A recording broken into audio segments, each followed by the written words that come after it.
me forever on fire. ಕಾಂಗ್ರೆಸ್ನವರು ಎಷ್ಟು case ಹಾಕ್ತಿರೋ ಹಾಕಿ ಮತ್ತೆ ನಮ್ಮ ಸರ್ಕಾರ ಬರುತ್ತೆ.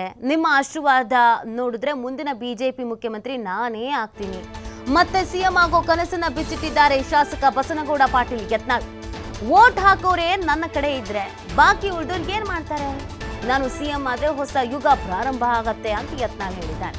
ಎಲ್ಲ ಹಿಂದೂ ಸಮಾಜದ ಜನರಿಗೆ ನ್ಯಾಯ ಕೊಡಬೇಕು. ಹಿಂದುತ್ವದ ಬಗ್ಗೆ ನಾನು ಸಿಟಿ ರವಿ ಮುತಾಲಿಕ್ ಅಷ್ಟೇ ಮಾತಾಡ್ತೀವಿ.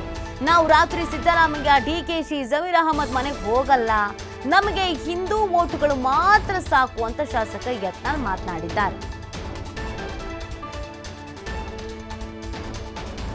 सबका साथ सबका विकास सबका लो हिंदुओं के साथ हिंदुओं के विकास देशद्रोहियों को लाभ ನಮ್ಮ ಪೊಲೀಸರು ಫ್ರೀ ಬಿಡ್ರಿ ಬರೋಬ್ಬರಿ ಕಂಟ್ರೋಲ್ ತರ್ತಾರೆ ಅವ್ರಿಗೆ ಫ್ರೀನೇ ಇಲ್ಲ ಹೋಮ್ ಮಿನಿಸ್ಟರ್ ಫೋನ್ ಮಾಡ್ತಿರ್ತಾನೆ ಇವತ್ತು ಏನೋ ಎತ್ತ ಬರ್ತಾ ಇದ್ದಾನೆ ಅಂತ ಕೊಟ್ಬಿಟ್ಟು ಆಯ್ತಂದ್ರೆ ಕೇಸ್ ಹಾಕ್ಬೇಕು ಎಸ್ ಸರ್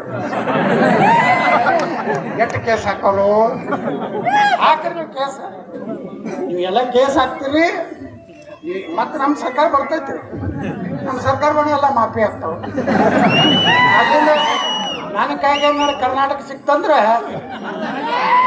ಒಂದೇ ಒಂದು ಕಲ್ಲ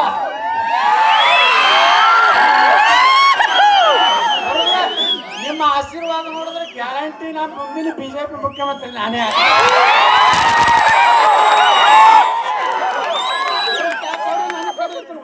ಕಿಸರ್ ಅದಾರ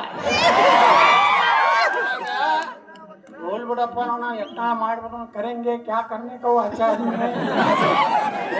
होता करप्ट है वो बहुत हिंदुत्व के बारे में बात करते नागी नोಡು ಹೂ ಅಂತಾರೆ ಅವಾಗ ನೋಡ್ರಿ ಮಜಾ 5 ವರ್ಷ ಹೊಸ ಯುಗ ಪ್ರಾರಂಭ ಮಾಡೋದೈತಿ ಹಿಂದೂ ರಾಜ್ಯ ತರೋದ ಕರ್ನಾಟಕದಾಗ ಎಲ್ಲ ಹಿಂದೂ ಸಮಾಜದ ಜನರಿಗೆ ನ್ಯಾಯ ಕೊಡಬೇಕು ಯಾವ ಇವ್ರು ಹೆಚ್ಚ ಇವ್ರ ಕಡಿಮೆ ಏನೂ ಇಲ್ಲ ನೀವೆಲ್ಲ ಗಟ್ಟಿಯಾಗ್ರಿ ನಮ್ಮ ಯುವಕರಂತೂ ಗಟ್ಟಿಯಾಗ್ರಿ ನೀವೆಲ್ಲ ಗಟ್ಟಿ.